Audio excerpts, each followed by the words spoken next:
Yes, so if you want to leave it as x's and y's, that's fine, because that's really how I listed it. Component form, subtract them. You have that one. Linear combination, just put your I and j with those two numbers. Magnitude, it's really just this x and this y. Squared, squared, take the square root, round to the nearest tenth.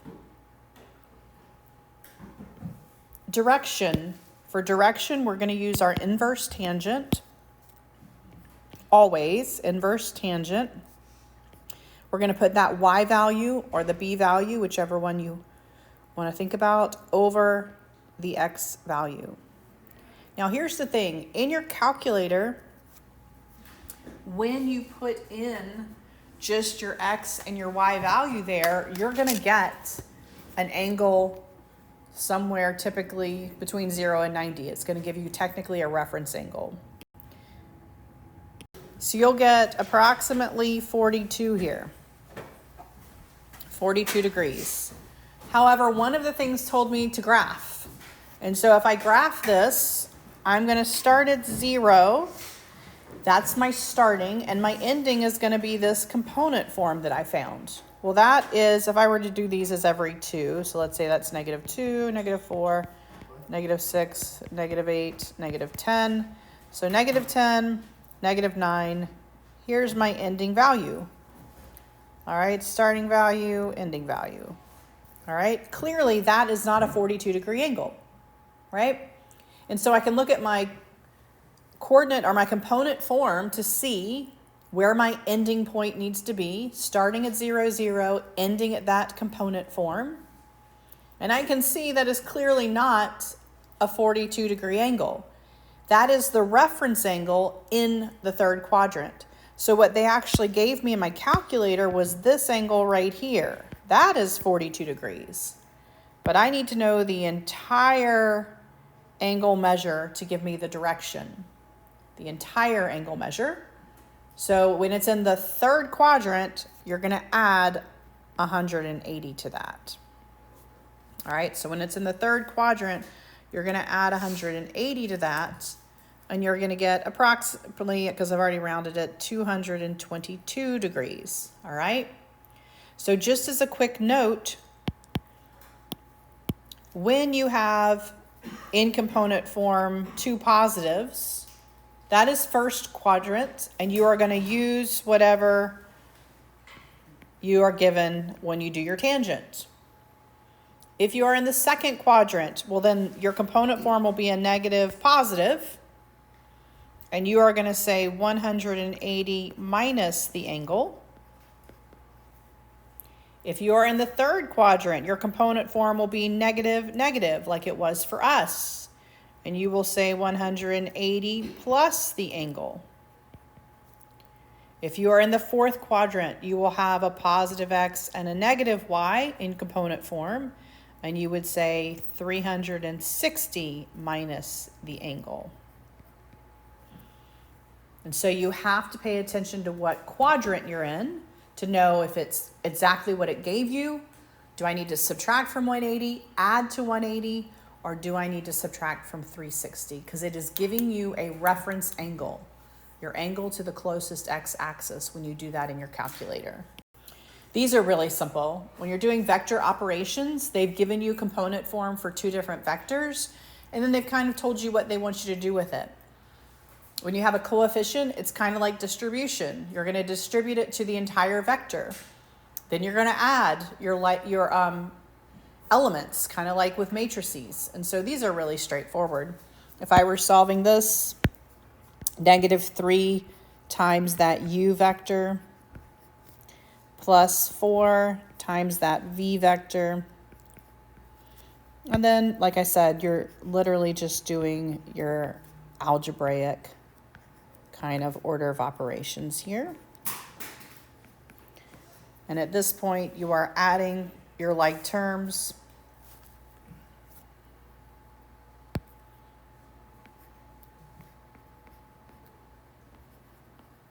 So that is finding the component form, but it also asks for magnitude and direction of the angle. So I have to go back just like I did on the first one, and give the magnitude.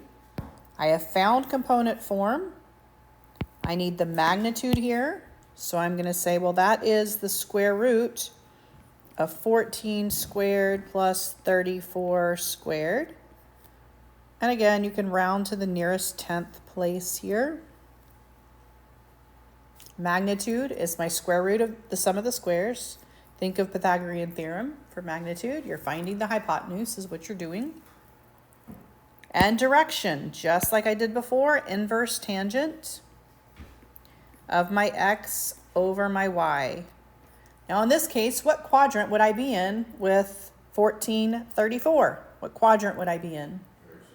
First quadrant. So whatever your calculator gives you for this one is your angle. So first quadrant here to the nearest degree, or 10th of a degree, looks like that. Had this been a negative positive or a positive negative, I would have had to think about, once again, what quadrant am I in? Do I need to add or subtract from anything? So this is the formula for dot product. They've given you a vector u and a vector v. u1 represents the first number in the u vector. v1 represents the first number in the v vector. Basically, you multiply your x's and you add them to the product of your y's if you're thinking in terms of x's and y's. So here I would say 6 times negative 2 plus negative 9 times positive 2. My dot product here is negative 30.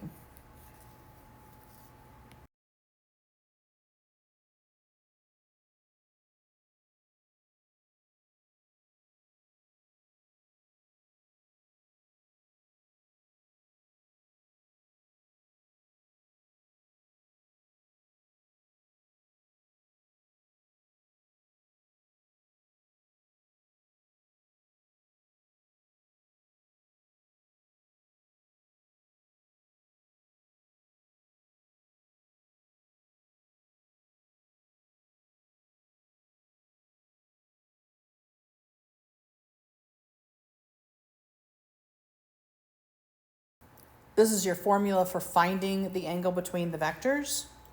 Here we do use cosine because this is two vectors put together.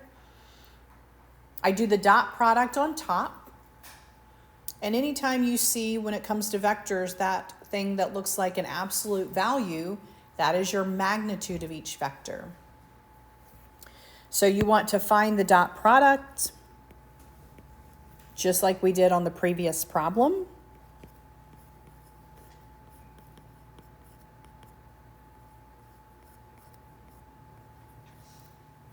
All right.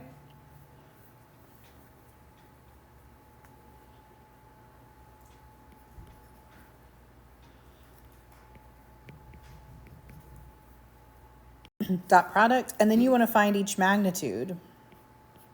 Remember, magnitude is the square root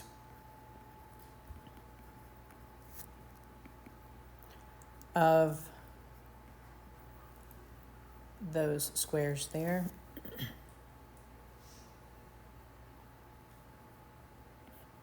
Again, do it for each vector.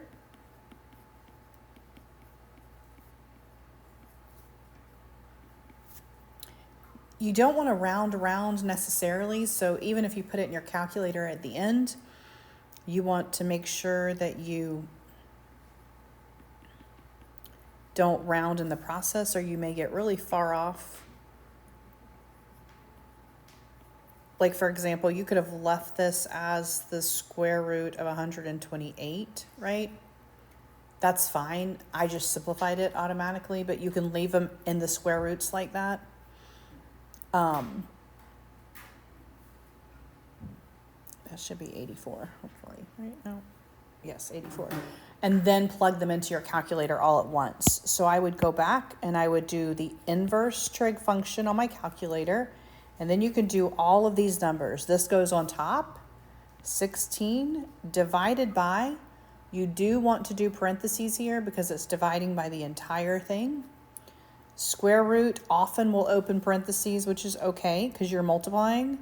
And you can say 128 times 84, close and close.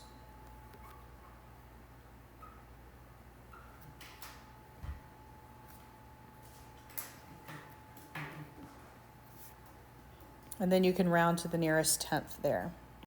It kind of helps to write down the right square of 5. That may help if I square 5 correctly. That's about how this is 74.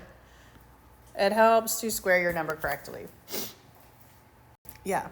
Do your squares correctly and you will get the right answer. That's how that works. So it does not matter if it's a 2xy or a 3xyz.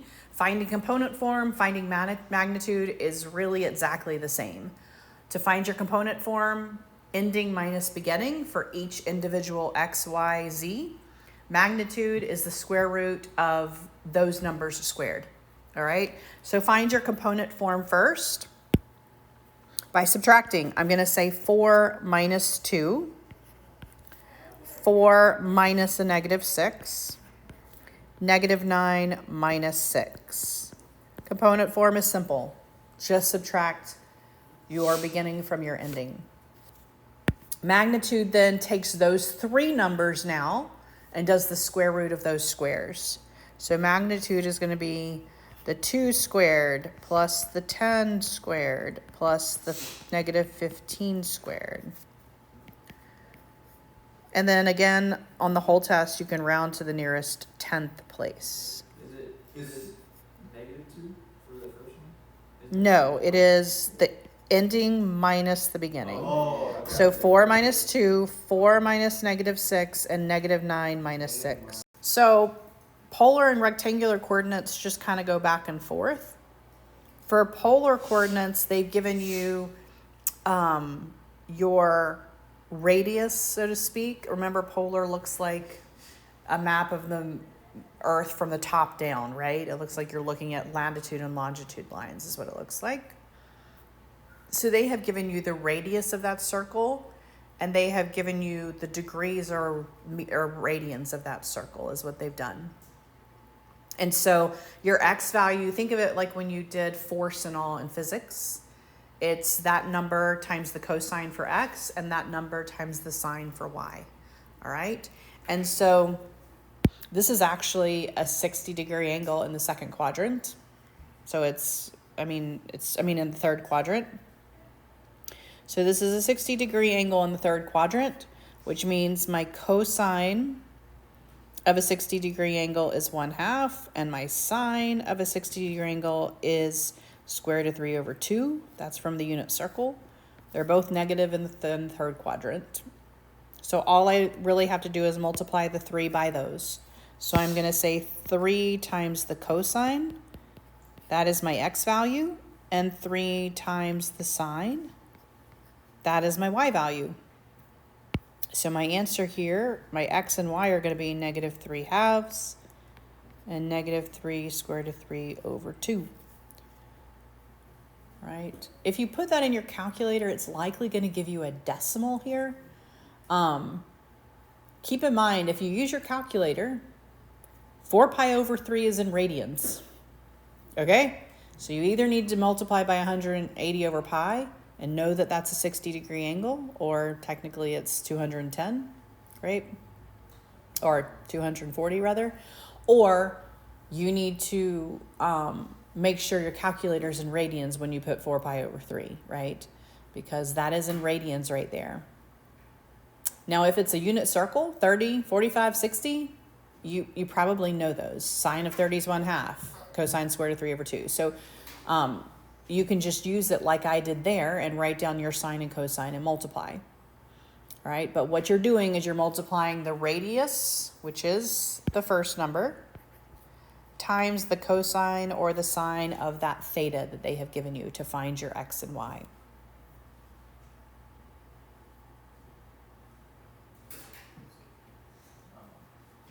So how did you find? Is just the inverse of the one above it. This one, they've given you your x and y, and they want polar. All right, so they've given you x and they've given you y. They want the r and the theta, or alpha is what I use there. To find your r, it's just the square root of x squared plus y squared. So this r is really easy. I mean, this is actually just 1. That's my r. So that's going to be the first number in my polar coordinates. What is it? So then to find my angle measure, I'm going to again use that inverse tangent because I have an x and a y. All right, here's the problem with this one. What happens here? Yeah, it's a 0 in the denominator. So when it's something like that, you won't always have to pull from your brain because I think some of these actually give you ones that are not like this. But 0, 1 puts me right here. What angle is created right there? Yeah, that's a 90-degree angle. All right, so technically my polar coordinate here would be 1 and a 90-degree angle. They're just asking for the angle measure there, and they've given you your XY value of where it ends. So that's nice when it's on a quadrant, because you can clearly see that if it starts here and ends here, that's a 90-degree angle. Any other one, you're going to have to use that inverse tangent. I mean, it just is what it is. You're going to have to use that inverse tangent. And again, go back to what quadrant am I in? Do I need to subtract from 180, add to 180, subtract from 360? That will follow you all the way through this section of the test. So they will give you 2 movements. You're going to figure out 2 different coordinates for each movement, xy, xy, and then you're just going to add them together, right? And so I'm going to do this using what they have given me. All right. You do have to remember what all these little words mean. A plane leaves an airport at a bearing of 45 degrees. Remember, when it is a bearing, you start at due north and just go clockwise for bearing, right? Otherwise, they'll say north, south, east, west, right? They'll give you directions. But if they just use the word bearing, that is starting at due north and going clockwise. 45 is beautiful because it cuts you just right in half. And so you always have to think about your reference angle here. But what's nice about 45 is a bearing of 45 and a reference angle of 45 are the same. So my angle here is 45. 400 miles an hour, they have given me my magnitude. So to find these particular coordinates that I need, I'm going to use that same concept. I'm going to say 400 times the cosine of my angle is my x, and 400 times the sine of my angle is my y. And yes, you do want to be in degrees. You should get approximately 282.8 for each of these. That is what would happen if I only considered my airplane, right? They have given me a second piece of information. They have said that I have wind. Now my wind is blowing at a bearing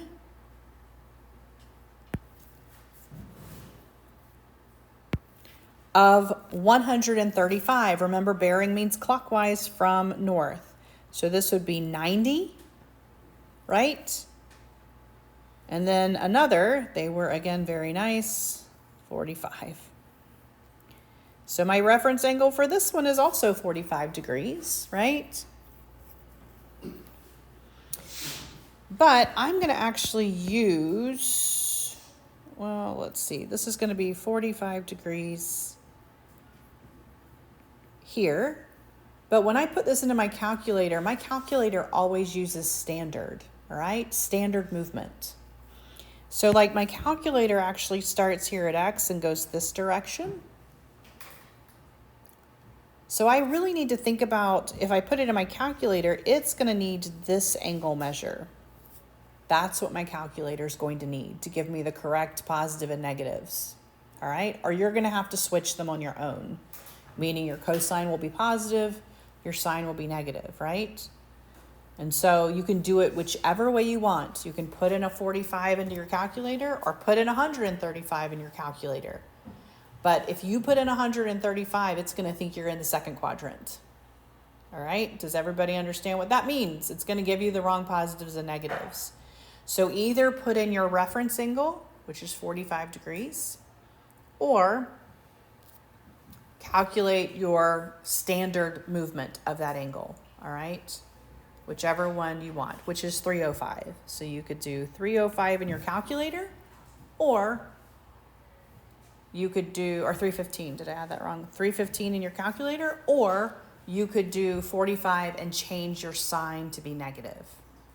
They will give you the same thing, all right?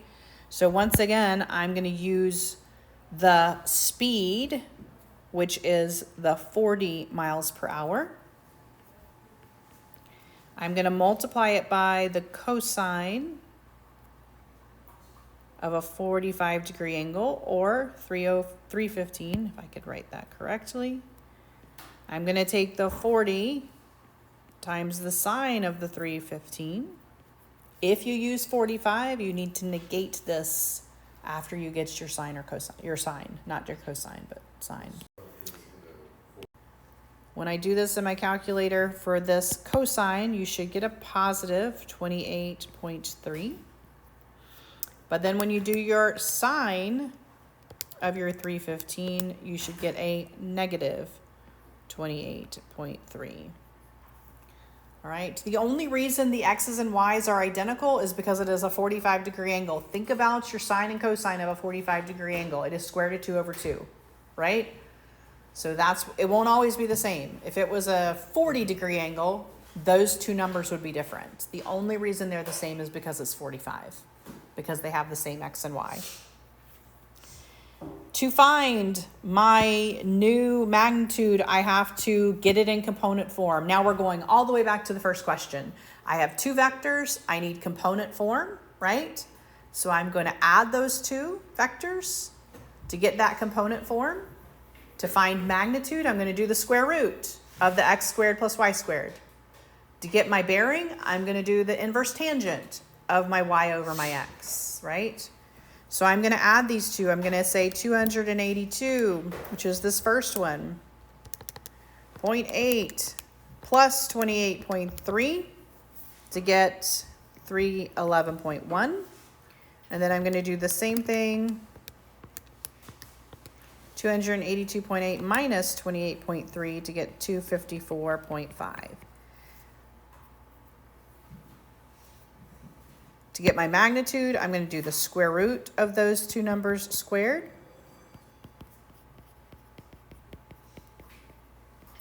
To get my direction, I'm going to do the inverse tangent of my x over my y. When you do this, it will give you a reference angle.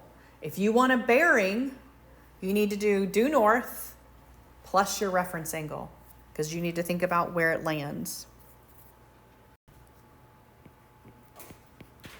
So you should have gotten that it's traveling approximately 401.9 miles per hour. When you do your inverse tangent, it's going to give you an angle measure of 39.3 degrees. However, that is your reference angle, all right? Which means you have traveled starting at due north. It only gave you this 39.3 degrees. It only gave you this part. You need the 90.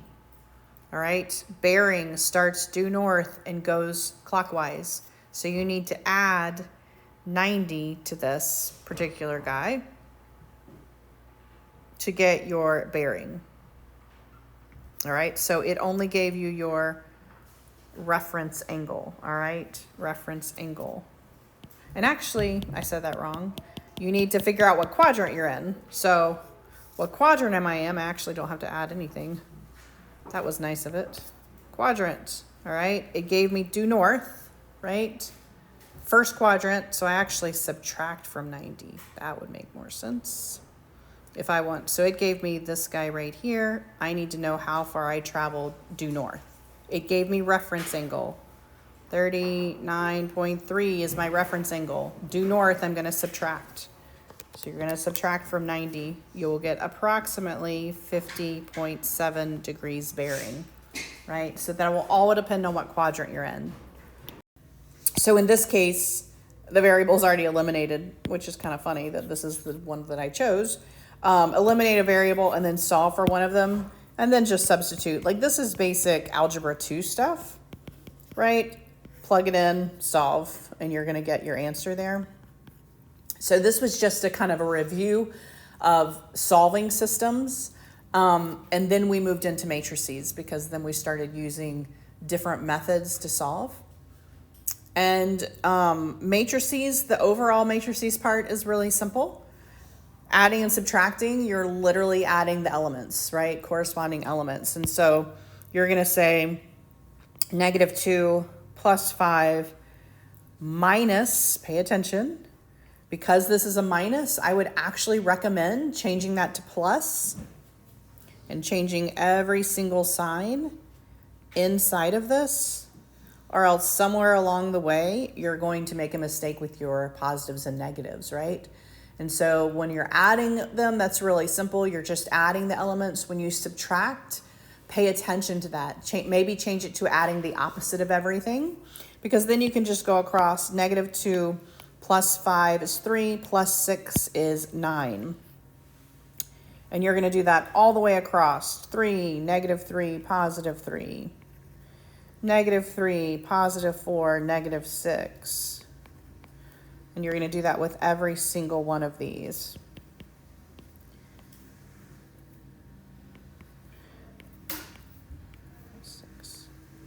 All right, so adding and subtracting, really simple. Just pay attention. Honestly, biggest mistake is positives and negatives. So remember, when they are adding and subtracting, they have to have the exact same dimensions, all right? Exact same dimensions, rows by columns.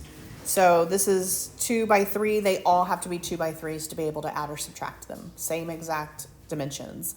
For multiplication, which is what we're about to do now, you have to have it. Remember, this is a 2 by 3, and this is a 3 by 2. So you have these inner ones have to be the same in order to be able to do matrix multiplication, and the outer ones tell you what your answer will be. Your answer should be a 2 by 2 here. So the inner ones have to be the same in order to do matrix multiplication. The outer ones tell you what your answer will be. All right.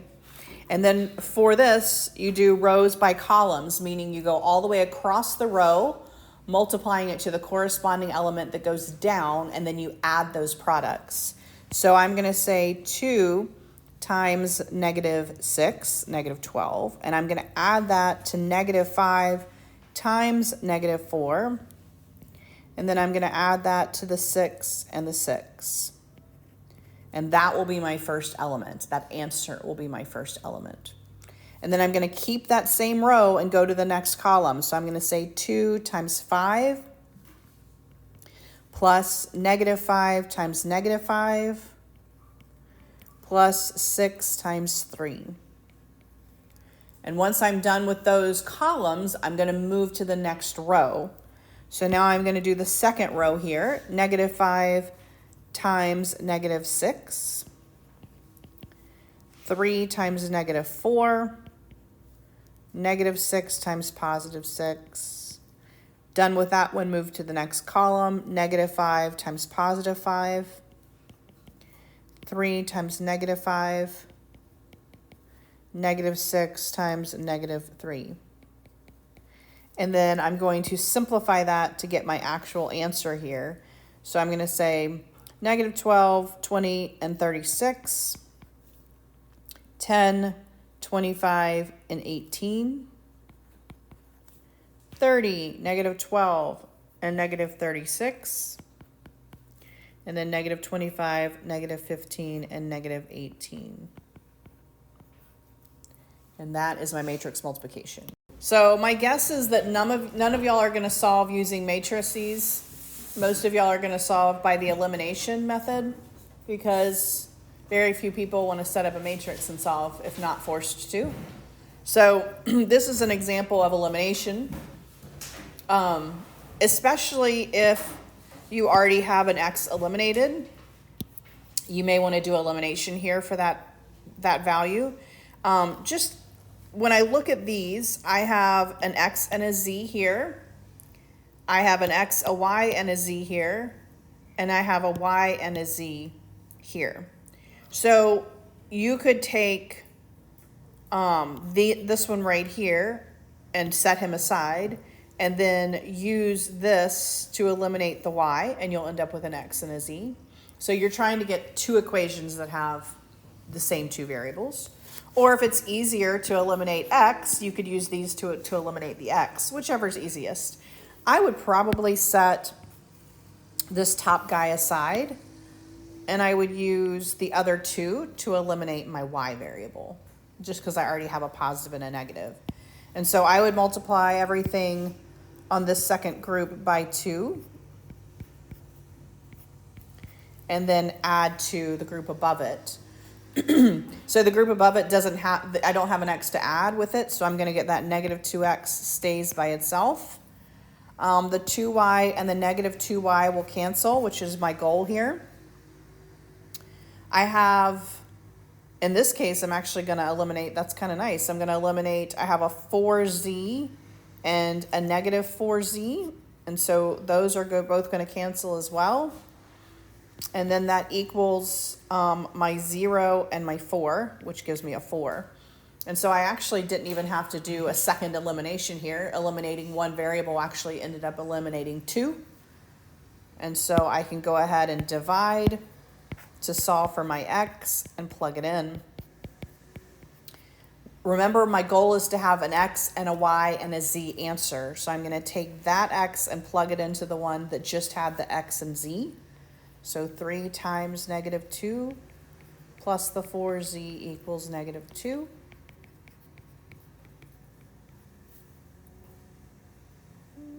I'm solving for Z.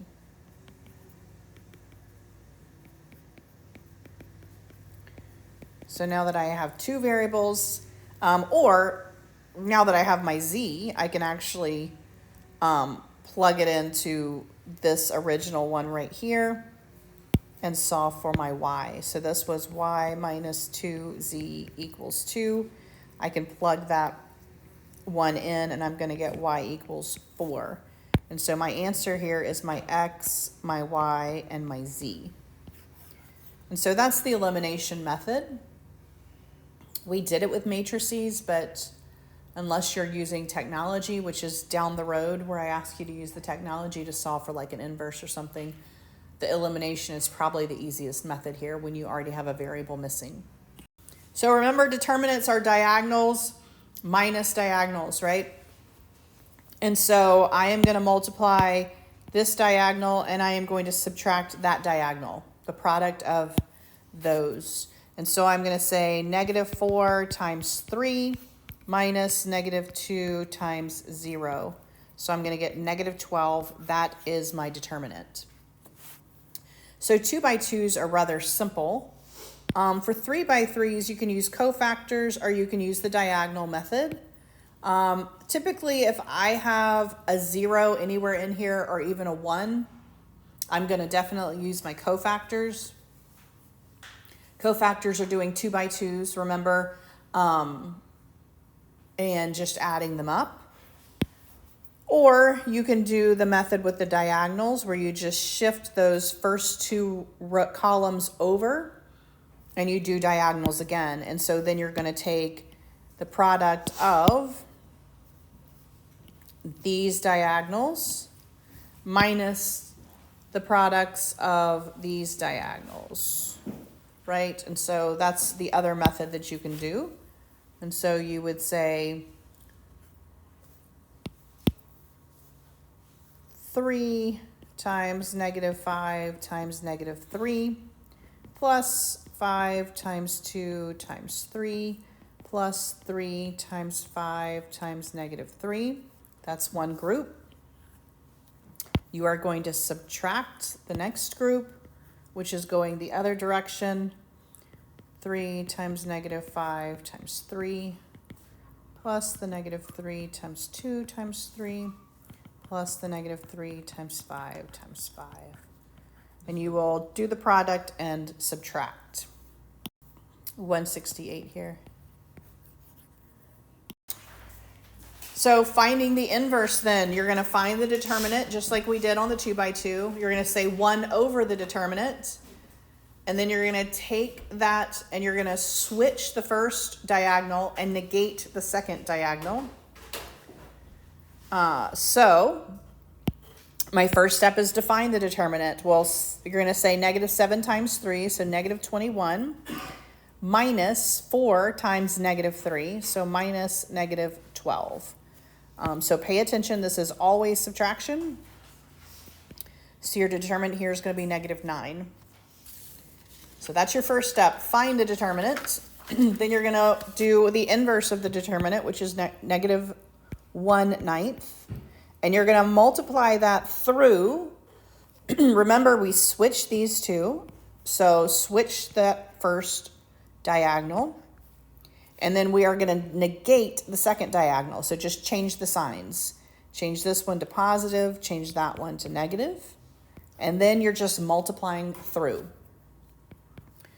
You will reduce at the end of this because we are not solving anything. So we're going to reduce that guy.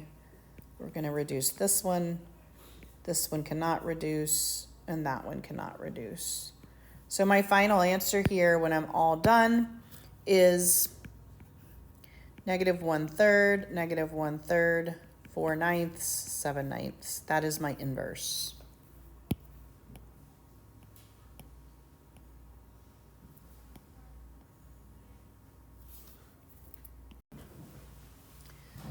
So using technology is great, but you still need to know the process. All right. So it wants me to solve the system using technology and using inverses. And so I'm going to put in 2 matrices into my calculator here. I'm going to put an A matrix, which is my coefficients. Okay. So that's going to be my 5, my 1, my negative 1, 4, negative 1, 2. 0, negative 1, negative 2. That is going to be, let's say, my A matrix, right? And then I'm going to put in my B matrix into my calculator. And that is going to be my answers, 8, negative 2, and 6, all right? So I'm going to have a 3 by 3 and a 3 by 1. In my calculator, once I do that, I'm going to get the inverse of this one, and I'm going to multiply it by the second one. I have to do it in that order. It will give you an error if you put B and then times the inverse of A. You will get an error there because you can't do that multiplication.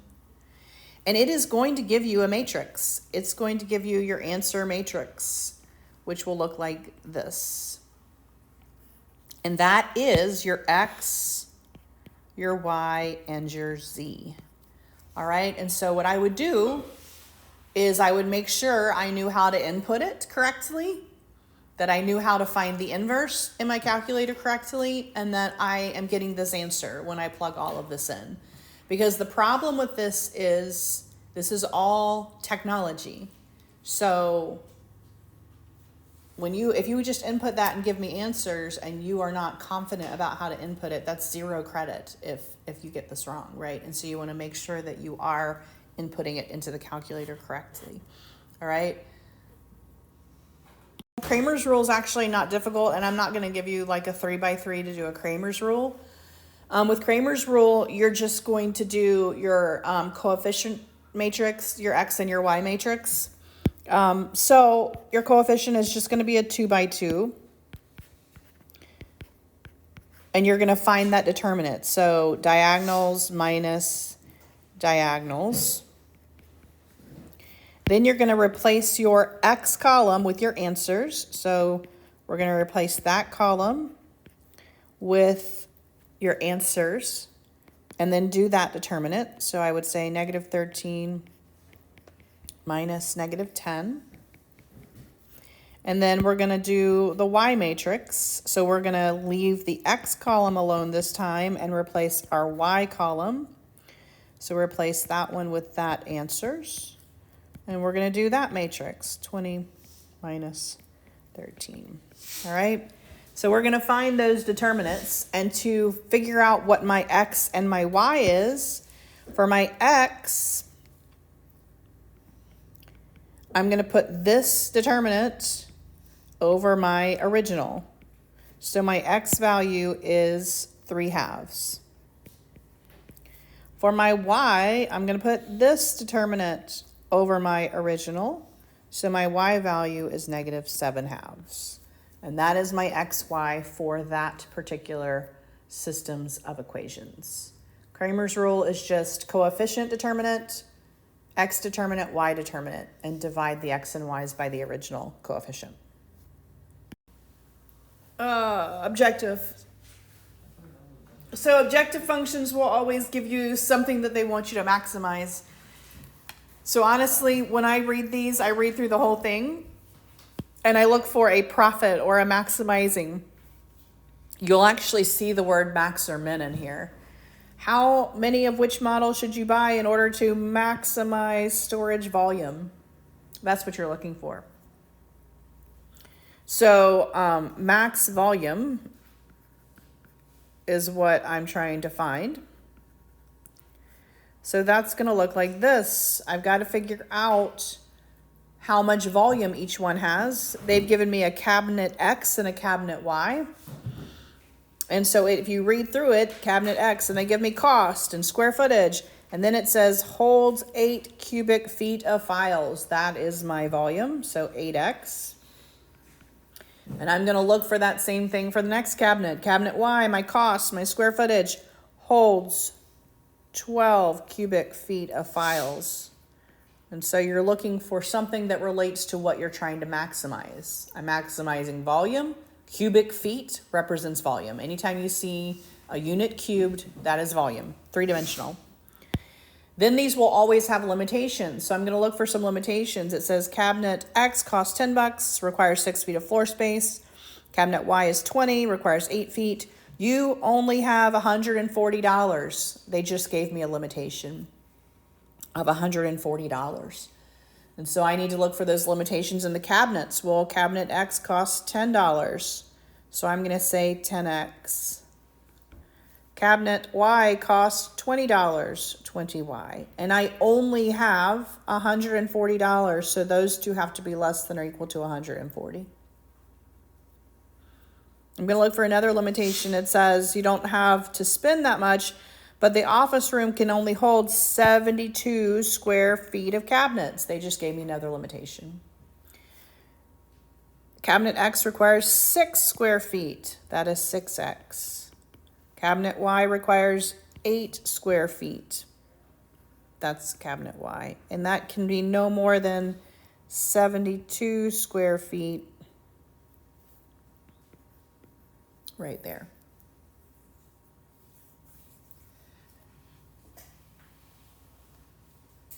My next step is to graph these. I'm going to graph these by intercepts, okay? So like my x-intercept for the first equation is going to be 140 over 10, which is 14. And my y-intercept is going to be 140 over 20, which is 7. And I'm going to graph those two. So I'm going to go to 14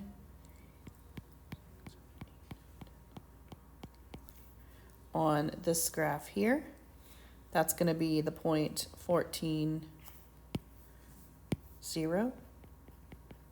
And I'm going to go to 7 on the y.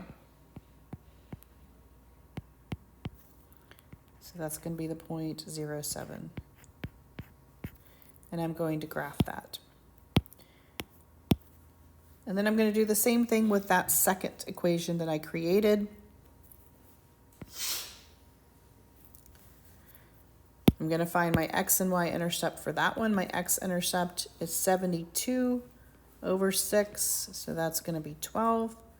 And my y-intercept is going to be 72 over 8, which is going to be 9. So I'm going to graph the point 12, 0 here, and I'm going to graph the point 0.9 here. And once again, I'm going to connect those. All right. And then you do need to figure out where they cross, and I promise your graph may not be the best way to figure that out, because what you're really trying to do is maximize something. which means it's not necessarily where they cross. This could give you maximum, this could give you maximum, or this could give you maximum, because it has to be within both of those. So when you think about shading, you would have been below both lines, which means your maximum is going to occur at the vertices of that little guy right there. You may want to use elimination. You can divide out. So like if I'm taking this first equation here, I can divide everything by 10 and say x plus 2y is less than or equal to 14. I can divide everything on the second by 2. So I could say 3x plus 4y is less than or equal to 36. And I could do elimination there to figure out where it crosses.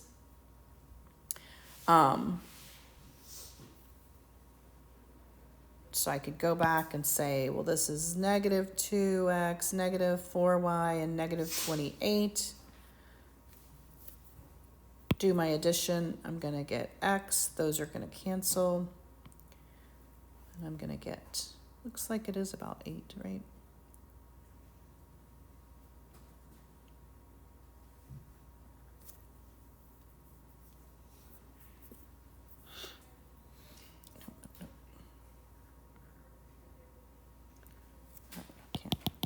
Now.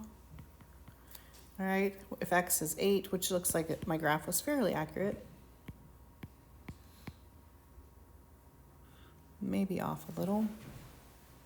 Plug it back in and figure out the y, and you can plug into either one of these. If you plug in an 8 here, subtract it, 6, y is 3. So I'm going to have the 0.83 there. And then my last step is to take each of these vertices, take the 0, 7, take the 8, 3, take the 12, 0, and plug it in here to see which one gives you the maximum. All right, and in this case, I think the 8, 3 was the maximum. So you're basically going to say 8 times 0 plus 12 times 7, 8 times 8 plus 12 times 3, and 8 times 12 plus 12 times 0, and see which one gives you the maximum.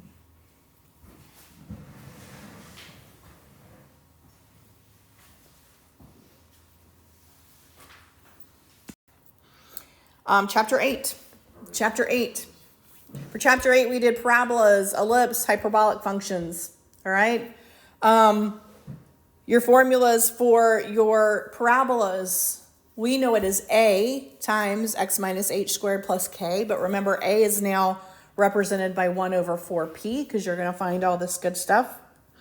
Identify the vertex, focus, axis of symmetry, and directrix. Honestly, I feel like the biggest problem we had was completing the square when we did these. Remember, with a parabola, your goal is to get the variable that is not squared by itself.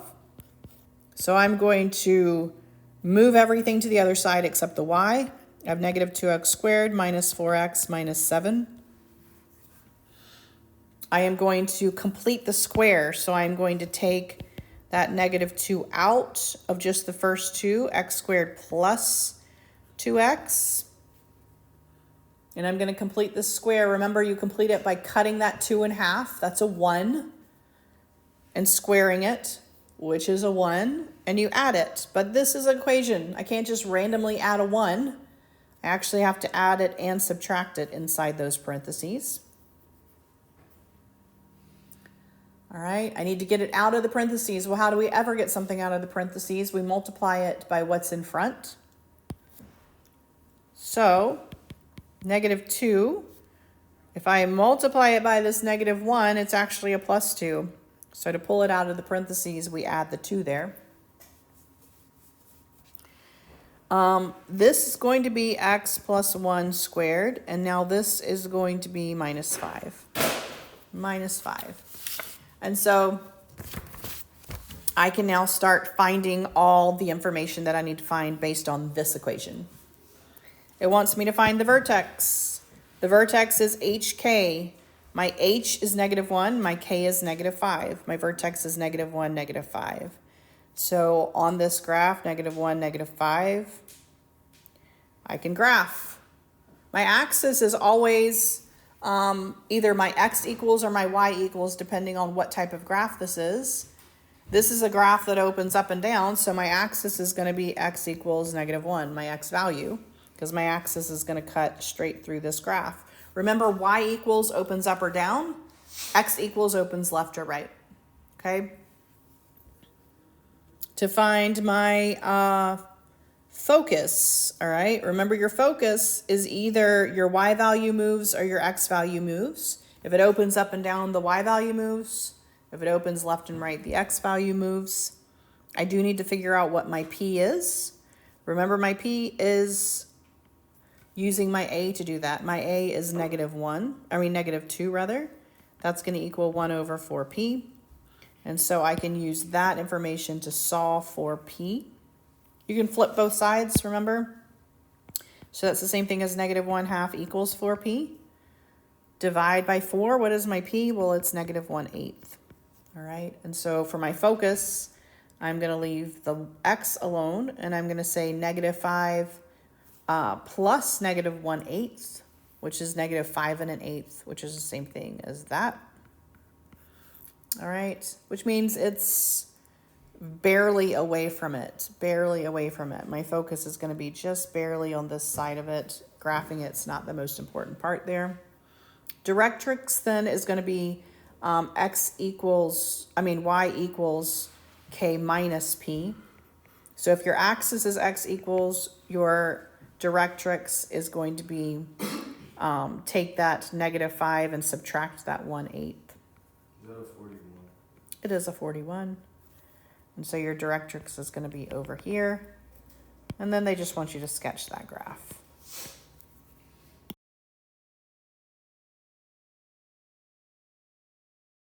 Again, the biggest problem that I typically see is just completing those squares.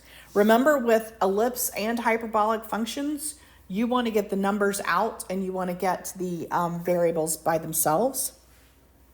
So I'm going to move that 9 to the other side, and I'm going to move the x and the y to the left. So it's going to look like this for right now. All right. And all I have to do is complete the square with the x here. So I'm going to take that 4 out.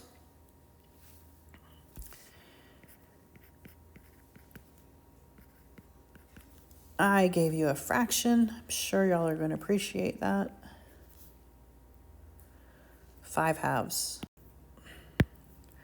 5/2 squared, 25/4. In this case, by the way, you add it to both sides. So multiply by that 4 and add both of those to each side. This is a hideous completing the square. I'm going to go ahead and tell you, but that's okay.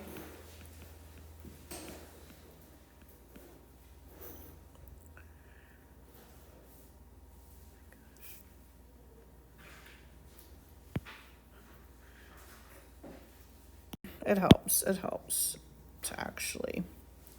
I thought they were going to give me one that doesn't do it nicely, and they did not. They were not that mean. I just wrote it down wrong. There we go. And then remember, it has to be equal to 1. You can leave the 5/2. I know it's ugly, but you can leave the 5/2. And then reduce x plus 5/2 squared over 4 plus y squared over 16.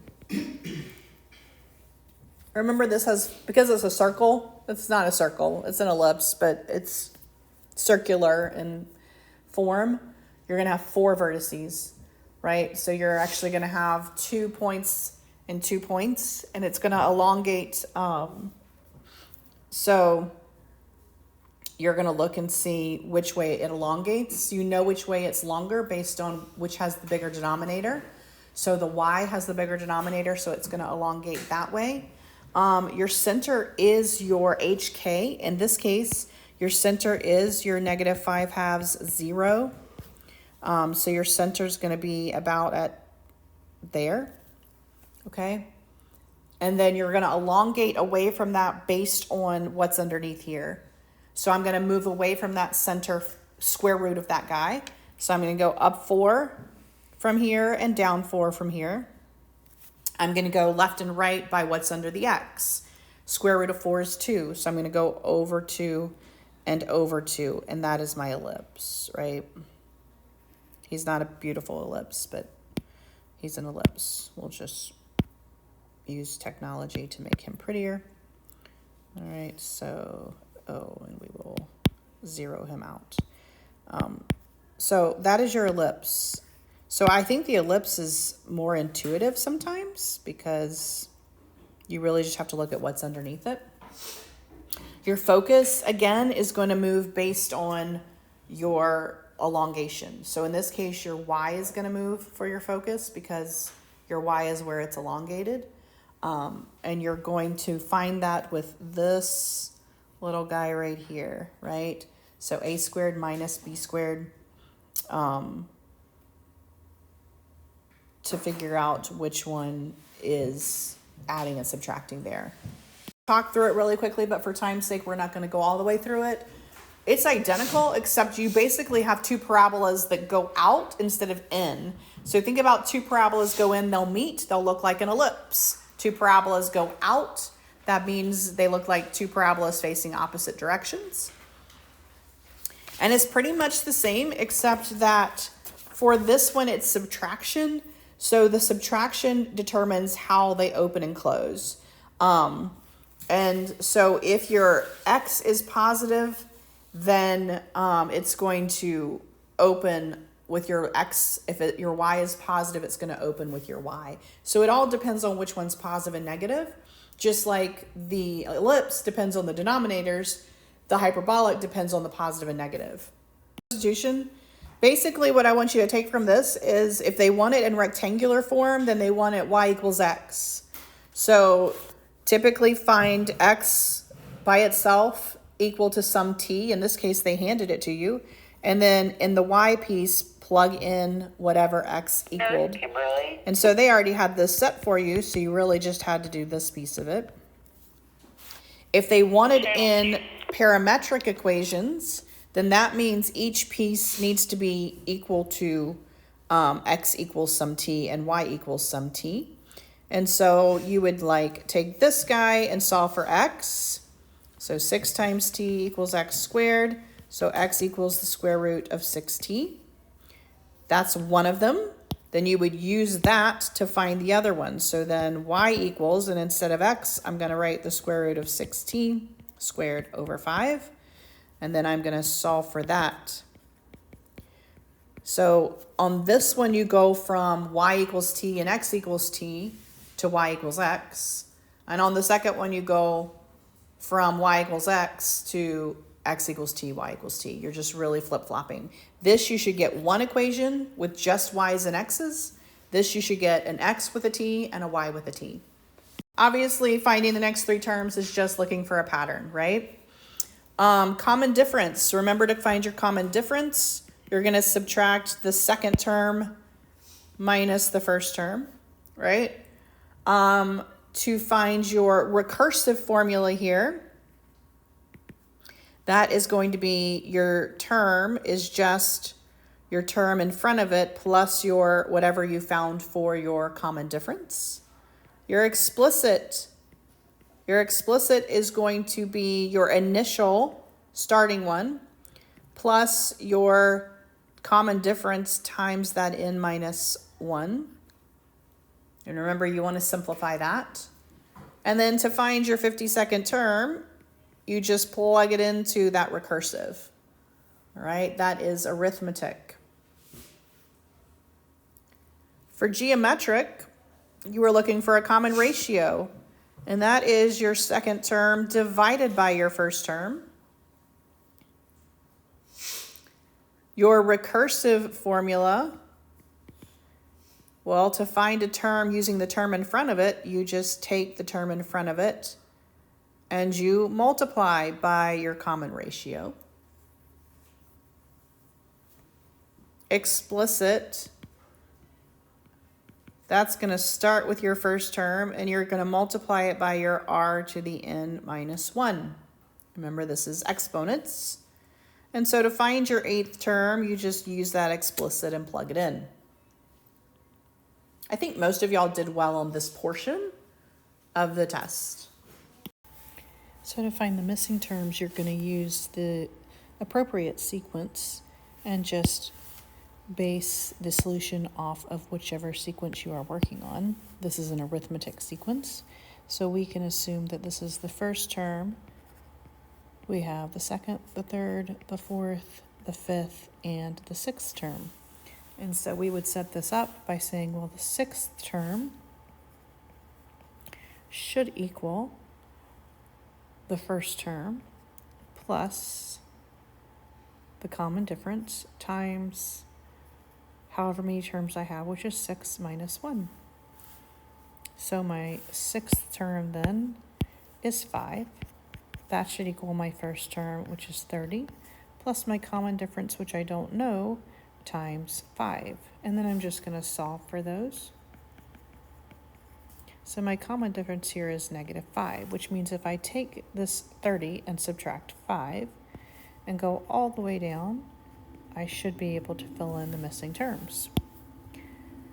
Then for a geometric sequence, I'm going to do the same thing, but then use what I know about geometric sequences. For a geometric sequence, the third term should be the first term times the common ratio raised to the term that I'm on minus 1, which means for this one, this should be the first term times the common ratio squared, and that will equal my third term. And so I'm just going to be solving by dividing both sides by negative 3, which gives me a common ratio of either 3 or negative 3. And I'm only requiring you to consider the positive one. So my missing term here would be negative 9. So summations of series, remember series is adding them up. If it is arithmetic, which is what this one is, this is your n over 2 first term plus your last term. All right, n over 2 first term plus your last term. So like here, I would say 9 over 2 first term plus my last term. All right. Remember, if it looks like this, you have to figure out how many terms you have. To find your number of terms, you're going to top minus the bottom plus 1. All right, so you don't have 14 terms here because you didn't start at 1. You started at 2, so you only have 13 terms. So your n here is 13. To find your first term, you literally plug it in. 4 times your first term, which is going to be 2, minus 5. And then to find your last term, you go 4 times the 14, top number, minus 5. And then you have your n, you have your first term, and you have your last term. And you literally just plug it into that. That is arithmetic. And it looks like this. Your first term is always what's in front. In this case, it's a 1. Your r is what's in parentheses. So you have really everything you need. And then your n is that top number. Or make sure it starts at 1. Here, they gave you your first term. They gave you your n. You can calculate your r with division. 16 divided by 4. And you have everything to plug it in. For infinite, that is just your first term over 1 minus r. That's a really easy one. This is your first term. This is your r. So for an infinite, as long as your r is less than 1, in this case 1/5, first term over 1 minus r. So at this point, you just plug in and solve.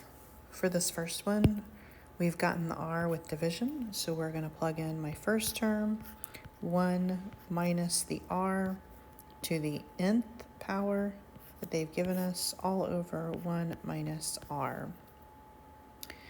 In your calculator, remember that you want to do order of operations, so you should be able to multiply, open those parentheses, 1 subtract. It should do your power first. Make sure that here you put in a negative 3 so that you get the correct answer.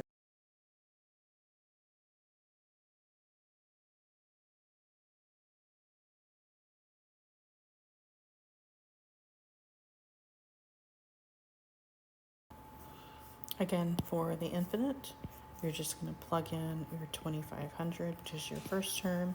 As long as your absolute value of r is less than 1, you can plug that in.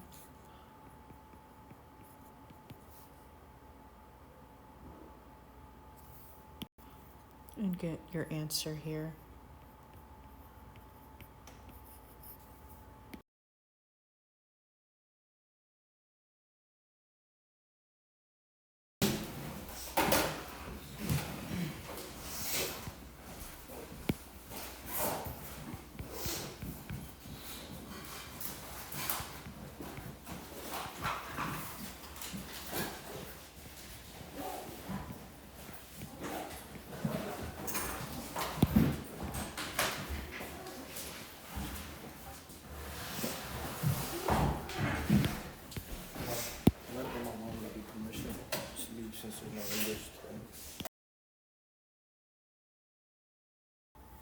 So what I'm doing here is I'm using the fourth row of Pascal's triangle, which is due to the fact that this is raised to the fourth power.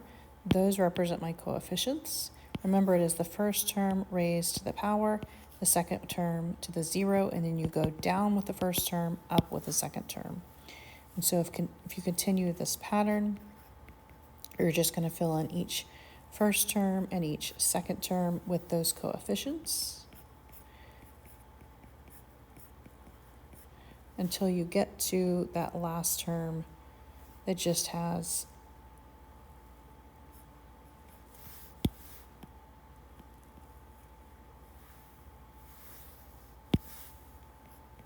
your -3 to the fourth power. You do want to simplify these, so this is 1, this is a power to a power, so you want to simplify all of those by combining your coefficients.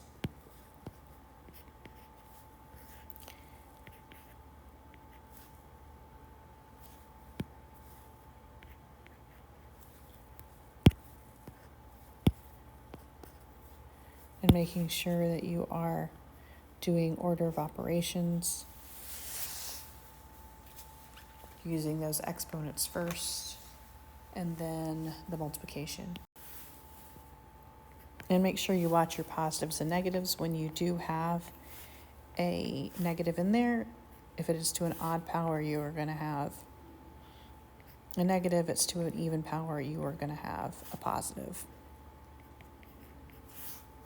Remember, you can also get those coefficients using your combinations of how many things you have, and you start with 0 and then work your way up. So these same coefficients can be gotten by using your combinations. 4 things, and you start with 0, work your way up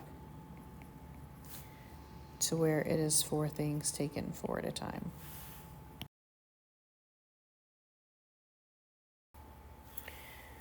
So this next section does require your summation formulas, which I've listed. If you just have a constant, you're going to say the constant times n being your number of terms. A variable to the first power is replaced with n plus 1 over 2.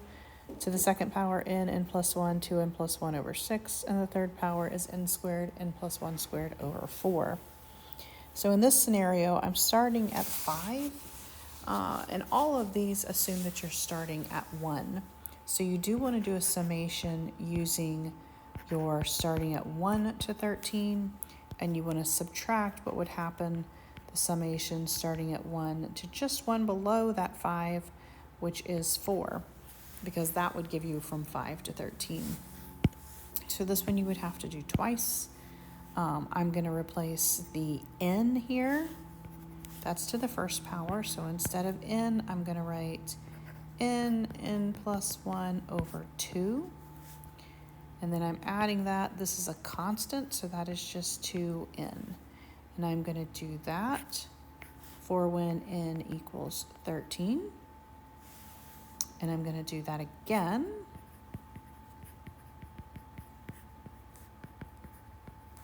for when n equals 4. And I'm going to subtract those two answers.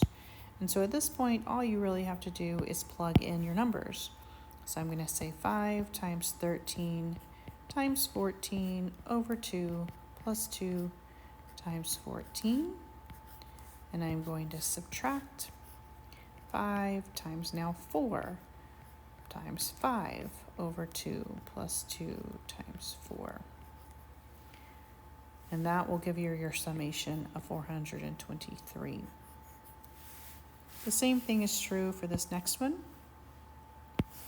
This is an a squared, so I'm going to replace it with my squared. That is an n plus 1, 2n plus 1 over 6. But I have to do it for when n equals 7. And I need to subtract when n equals 1. Just one below that one. And so I'm going to say 7 times 8 times 15. I'm just plugging those in. All over 6.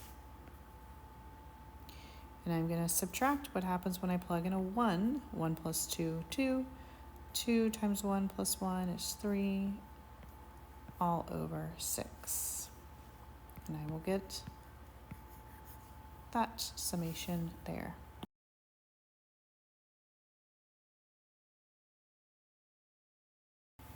The final chapter that we did for this semester was Introduction to Calculus. We started with limits. Remember, the first way you want to do a limit is to just plug it in and see if it causes a problem. Just evaluate. If it does cause a problem, you want to either factor to eliminate your problem or maybe rationalize. For infinite limits, remember when your variable on top is larger than the bottom, you are going to have an infinite limit that is positive or negative. When they equal each other, it's just going to be your coefficients. And when the bottom is larger than the top, your limit will be 0. So for this first one, I'm going to try to just plug it in. I'm going to say 0 cubed minus 4 times 0 plus 6. That works, and my limit here is 6. Now for this next one, if I see something that has a denominator, I want to factor that. And that's going to help me immediately see that there is a problem that needs to be gotten rid of. And so because there is a problem, that factoring is actually going to help me eliminate my problem. And so now I have the limit as x approaches 3. I do have a negative, don't forget that. The numerator is now 1 and the denominator is now 4. Now I don't have a problem and I can just plug it in. So I get negative 1 over 3 minus 4 is negative 1. So that ends up being a positive 1 as my limit.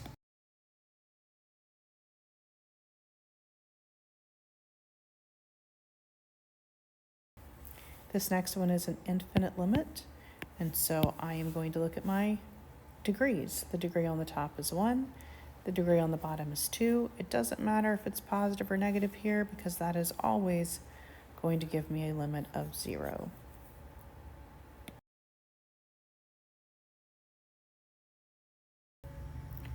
The next thing we did dealt with derivatives. They could ask in a situation like this, instantaneous rate of change, which really means find the derivative and plug in the number that they've given you.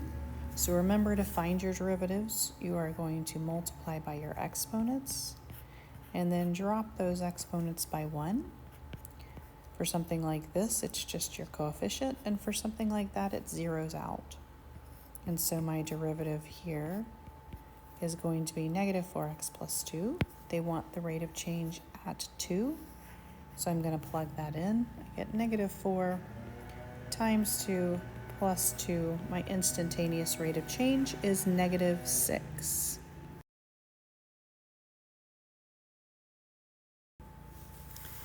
The next two just want me to differentiate, which means just find the derivative.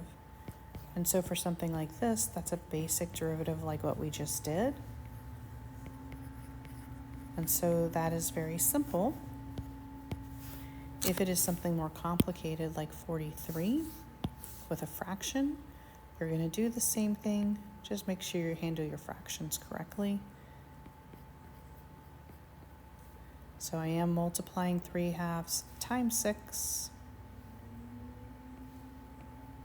And then I am going to subtract a 1 or a 2 over 2. And again, my constant will zero out.